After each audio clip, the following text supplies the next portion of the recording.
and enhance border management and people-to-people contacts. The Prime Minister of Pakistan condemned Israel's October 26th attack on Iran and reaffirmed Pakistan's support for Iran's sovereignty and territorial integrity. The two sides also discussed the situation in the Middle East and the ongoing genocide in Gaza.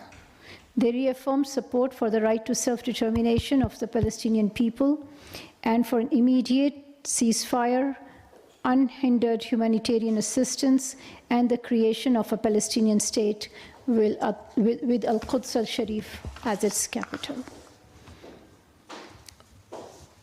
We welcome the latest report of the UN Special Rapporteur on Palestine, Francesca Albanese, calling out Israel for pushing through a systematic agenda of forced displacement, annihilation, and genocide in Gaza and the West Bank. The report highlights how Israel has been committing genocide against the Palestinian people through acts of territorial expansion and ethnic cleansing. Pakistan endorses Ms. Albanese's stance that Israel is obstructing international investigation efforts, including denying the entry of fact-finding teams from the United Nations.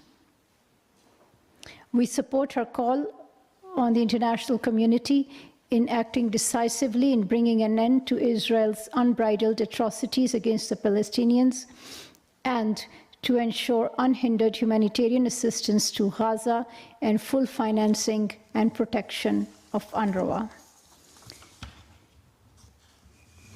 Pakistan is also concerned about Israeli action against the relief workers and agencies, including UNRWA, and its continuous war on hospitals and vaccination centers.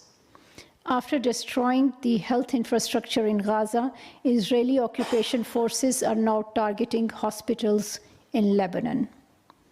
So far, 34 hospitals have been damaged, 111 emergency medical technicians have been killed, and 107 ambulances have been targeted in Lebanon.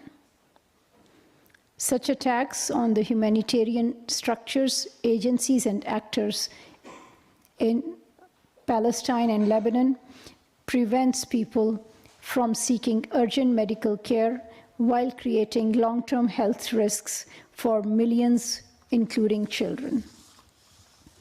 Pakistan therefore calls for an immediate cessation of hostilities in Gaza, Palestine, and Lebanon, protection of civilians and civilian infrastructure, and unhindered humanitarian access and health care to those in urgent need.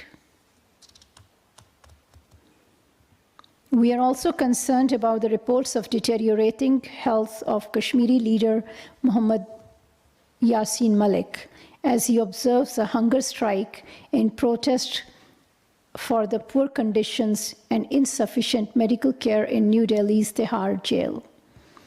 After being framed in fictitious cases, Mr. Malik remains incarcerated for the last several years and is facing a death sentence. We urge the Indian authorities to provide quality medical care to Mr. Malik and immediately release him. Pakistan will continue to extend political, diplomatic, and moral support to our Kashmiri brothers and sisters for the just and peaceful settlement of the Jammu and Kashmir dispute in accordance with the UN Security Council resolutions. Now, announcements. Prime Minister Mohammad Shehbaz Sharif will visit the Kingdom of Saudi Arabia to participate in the second joint Arab-Islamic summit being held in Riyadh on 11th of November. The summit is being convened at the initiative of the government of Saudi Arabia to discuss the situation in the Middle East. This will be a follow-up to the joint Arab-Islamic Extraordinary Summit held on 11th of November 2023 in Riyadh to discuss the situation in Gaza and other occupied territories. Heads of states and governments and senior officials from Arab League and OIC member countries are expected to participate in the summit. At the summit, the Prime Minister will reiterate Pakistan's full support to the Palestinian cause.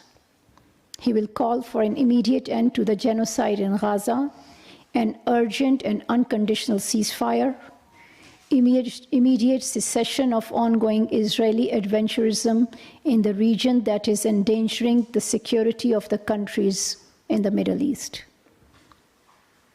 Pakistan will also call for providing international protection for the Palestinian people and for the establishment of an independent state of Palestine on the borders of 4 June 1967 with Al-Quds al-Sharif as its capital.